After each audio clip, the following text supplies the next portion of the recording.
There's no feeling more intense than starting over. If you deleted your homework the day before it was due, as I have, or if you left your wallet at home and you have to go back after spending an hour in the commute. If you won some money at the casino and then put all your winnings on red but it came up black.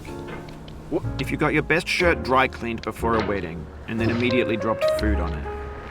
If you won an argument with a friend and then later discovered that they just returned to their original view. Starting over is harder than starting up. If you're not ready for that, like if you've already had a bad day, then what you're about to go through might be too much. Feel free to go away and come back. I'll be here.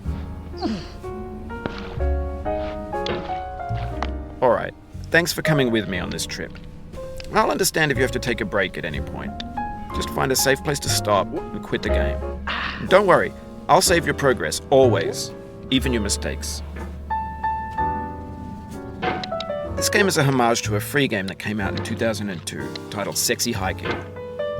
The author of that game was Jazuo, a mysterious Czech designer who was known at the time as the father of B games.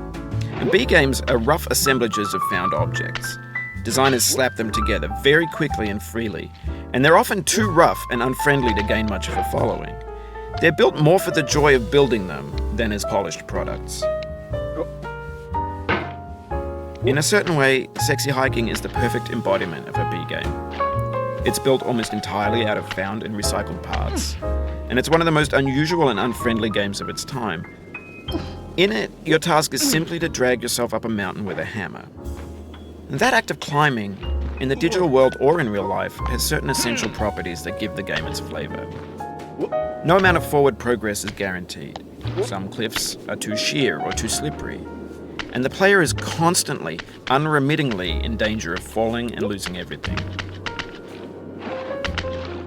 Anyway, when you start Sexy Hiking, you're standing next to this dead tree that blocks the way to the entire rest of the game.